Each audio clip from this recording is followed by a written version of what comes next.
Going to install Kernel SU on Samsung A34. So the prerequisite that are required is the A34 device, unlocked bootloader, TWRP, and platform tools, and the rest files that are required will be provided in the description.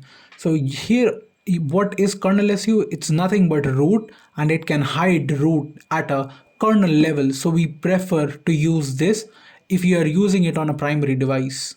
So on the computer screen, we go and see there are two files, which is one is the zip, which we are going to actually copy into the platform tools. And for just my recommendation is you should actually rename it to a shorter name, which will make it easy to write the command line. I'm going to shorten it down to any kernel.zip. And once that's done, what you have to do is you need to go into TWRP on your device and go into advanced, and from there you need to go into ADB sideload, swipe to enter sideload, and once that done, you need to connect it to your PC. So once you are connected, you have to again get back to your PC. In your PC, on the top you can see there is a hierarchy of folders. You have to click there, write there CMD, and it will open CMD in the platform tools folder. Once that's done, you have to write there ADB devices.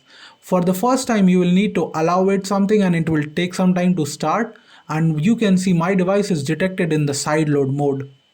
Now to flash the file, you need to write there ADB sideload and the file name, which is any kernel.zip.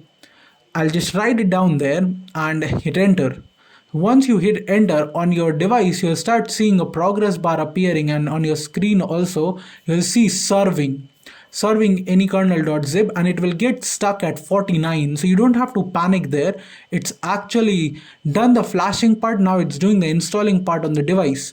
So once you see there is a KSU supported true, which means it's successfully flashed. So you don't have to worry over there, you just have to wait, and once you see a total 1.05x, you need to go onto your device and hit reboot to system. If you have any issue, then you might have to reinstall the entire operating system. Once you are in the device, you need to install the APK that was given, which is a KSU manager. And now you will just install it, get installed, and you have to verify it. So you open it and you see there is something as green working. It shows in green that it's working, which means you have successfully installed KSU and rooted your device.